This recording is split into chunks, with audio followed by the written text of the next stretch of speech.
Barrett will likely face questioning from lawmakers on hot-button issues like health care and, of course, abortion. NewsNation correspondent Joe Khalil joining us live from D.C. to preview what we can expect to see tomorrow. Joe. Yeah, Rob, and I think looking ahead to tomorrow, we can really look at today to see what we can expect, because the rhetoric will likely be the same. So you're going to see Republicans again try to really tout Judge Barrett's personal history along with her judicial record, which they are very proud of. And, you know, when Democrats today criticized Republicans and the president for the process, what they say as rushing a justice or a judge rather through the confirmation so close to an election, this is what Republican Senator Lindsey Graham had to say in defending his party and their process. Very constitutional. Justice Ginsburg said a few years ago, a president's elected for 4 years, not 3.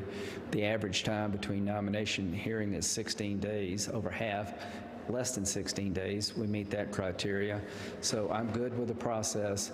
I think she's extraordinarily well qualified. I want to compliment the president for choosing her.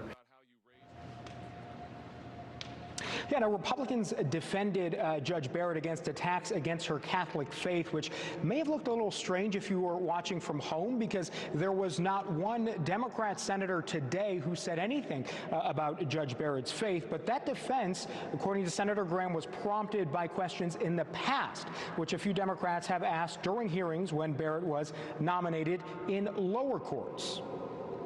They were burned by what happened last time. I think there's a real rebellion in the country. Most fair-minded Americans respect each other's faith, the choice you make as an individual. So I'm hopeful that we will not have a repeat of Kavanaugh. Now, Democrat Senator Dick Durbin was one of two in 2017 to actually ask Barrett about her faith. So that's what Senator Graham was referencing. We should note that Senator Durbin himself is Catholic. But we talked to him today, and he said, do not expect anything on her religion to come up tomorrow or through the rest of the week from Democrats. He says, instead, expect full focus on health care. President Trump has explained it. He wants to make sure we eliminate the Affordable Care Act, and that protects 23 million people with health insurance in this country.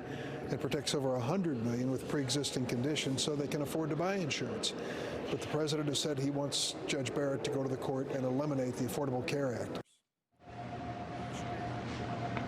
Now, hearings are going to continue tomorrow and Wednesday, and on Thursday there is going to be a vote to move and advance Judge Barrett from just the Judiciary Committee to the full Senate, which we could expect a vote from them at some point before the end of the month. Reporting live tonight in the Capitol, Joe Khalil, NewsNation.